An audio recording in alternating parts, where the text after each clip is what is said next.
Hi, you must be a background actor looking to figure out how to fill out your background voucher on set. My name is Olivia Gudaniec and I help new actors break into film and television. Alright, so first things first, you are going to start with your category. So if your background, you will put BG or BP, which means background performer, SI, stand-in, photo double, PhD. I will leave the acronyms on the side and you will just put that for your category, and that is what you're going to be paid with, and that's just for accounting to know where to place you. You just got to worry about the top, which is what you were called in on the day to do.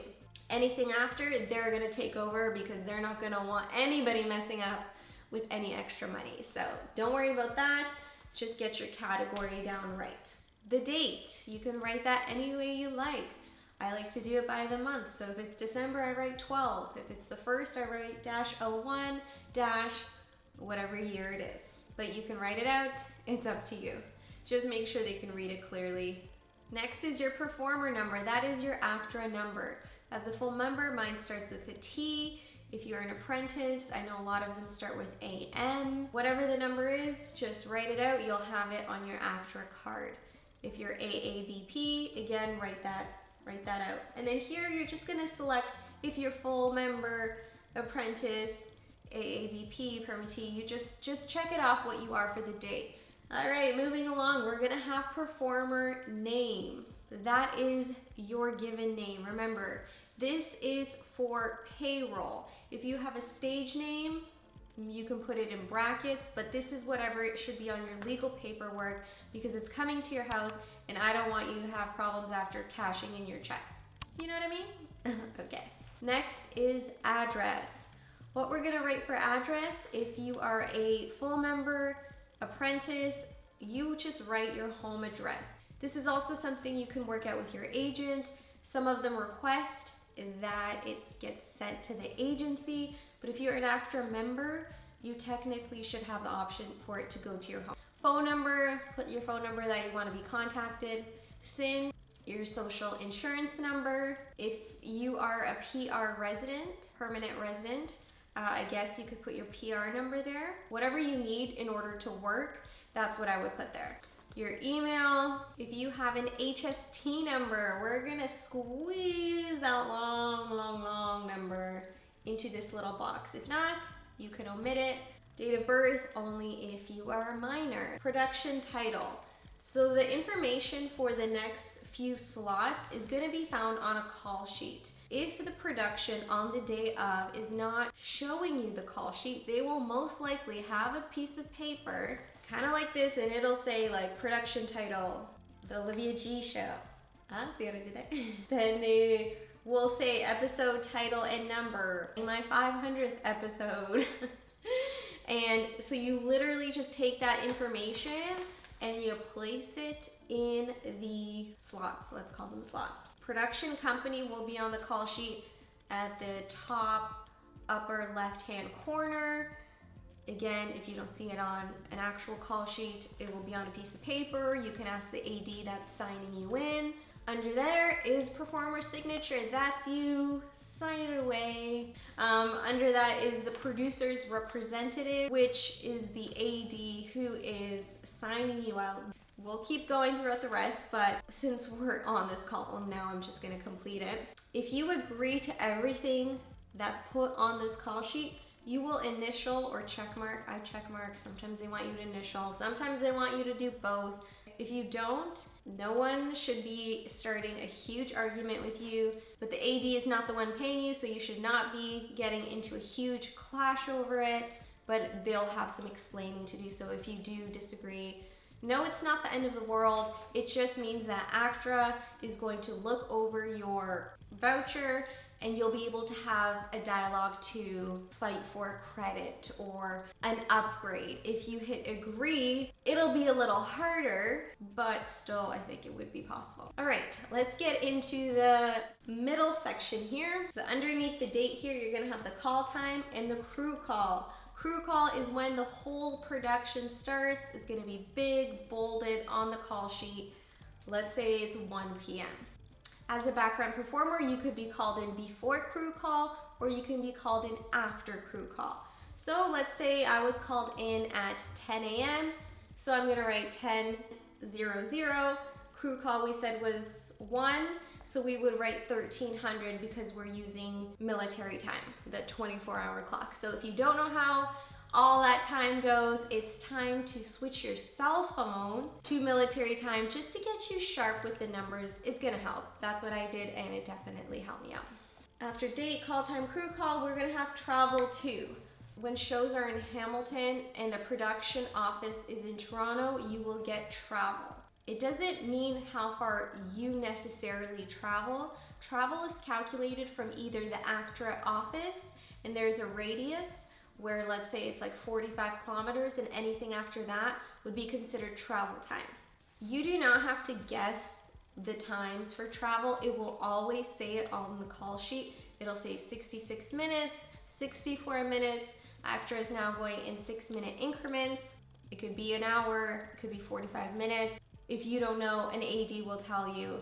But if you're traveling, let's say from Montreal to Toronto, it doesn't matter that you traveled 6 hours, they're not gonna pay you that. Underneath here is our non-deductible first meal. If your call time is before crew call, just like in the example I gave today, which I said was 10 a.m. and crew call was 1, they're technically supposed to provide you with a breakfast. If they do, you write yes. If they don't, you write no.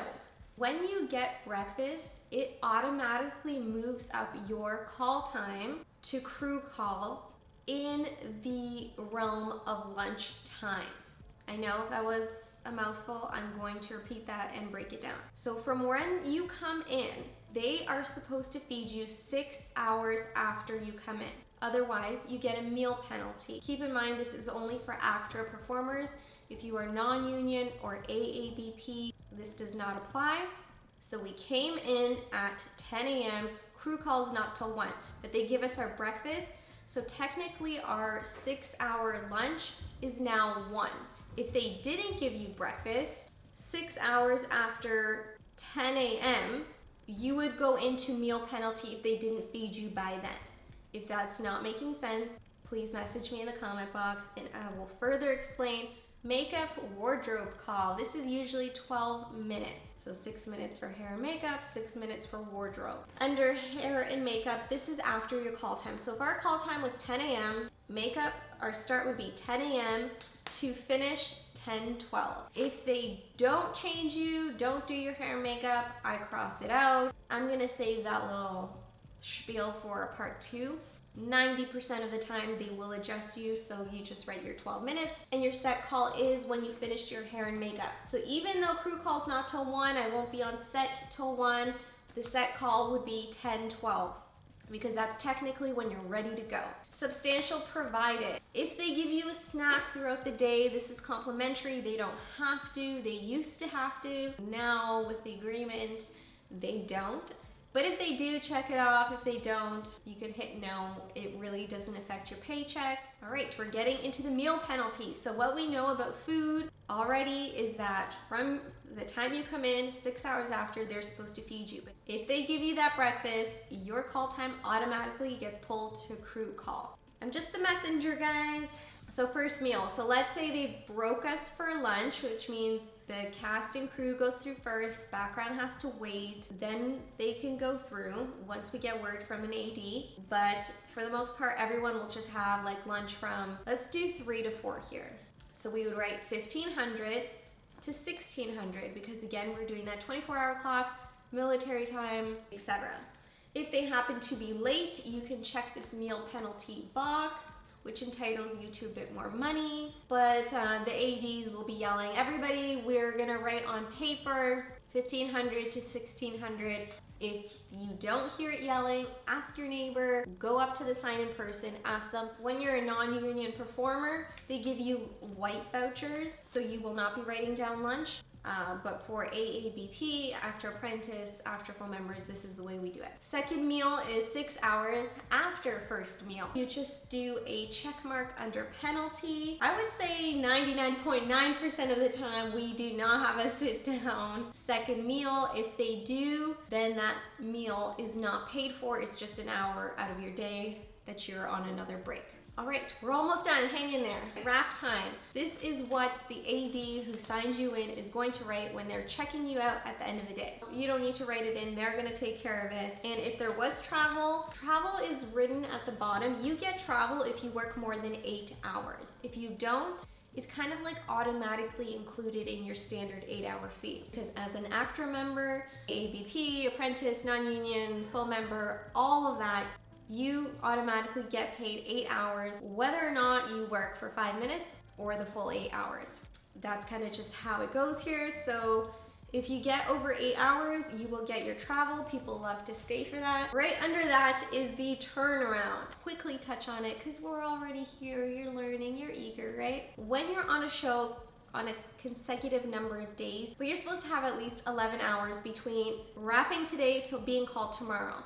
If you wrap today at 11:30 and they call you in at 10:30, turnaround doesn't count. But if they call you in at 9:30 or 8:30 in the morning the next day, you, my friend, get to check off this turnaround box, which means you will essentially be in overtime faster, you're getting paid more, etc., etc. And to finish off down here below is the wardrobe fitting. If you had a wardrobe fitting for this show, this is where you write it. You write the date. Again, for a fitting, you're paid for 2 hours, whether you're there for 5 minutes or the full 2 hours. So if our fitting was at 7 in the morning, you write 0700 to 0900. Okay, speaking of wardrobe fitting, if they happen to ask you to bring in a suit or a tux or a cocktail long dress, formal, you know what I mean? Something specific. You're gonna write specialty wardrobe and they will pay you an extra 30 bucks. Also, if you have more than 3 head to toe changes of your own clothes, they should pay you extra for that. So you would write down the number. So if it was 4, it's not a huge difference in your paycheck, but again, it adds up. Sorry, the regular wardrobe's right beside it. That's for the specialty. But it's all there. Again, an AD is gonna guide you through it now that you're aware of it. Also, specialty item, car, skates, rollerblades, bikes, helmets, like you will know before going on set that you need to bring this special item and you're just gonna write it on your voucher in order to get paid more for it. Stuff that's kind of on the far right in dark gray is what accounting uses to break down the payment. So they're gonna be like, okay, she worked 8 hours, they'll circle it. It'll be your breakdown essentially, and you will get a copy of this. They will give you the 3rd page when you're signing out. It's carbon copy. You did it, you made it to the end. If you would like to see a part 2 and me analyzing each breakdown and just giving you a little bit more insights, let me know in the comment box below. My name is Olivia and I'll see you next week.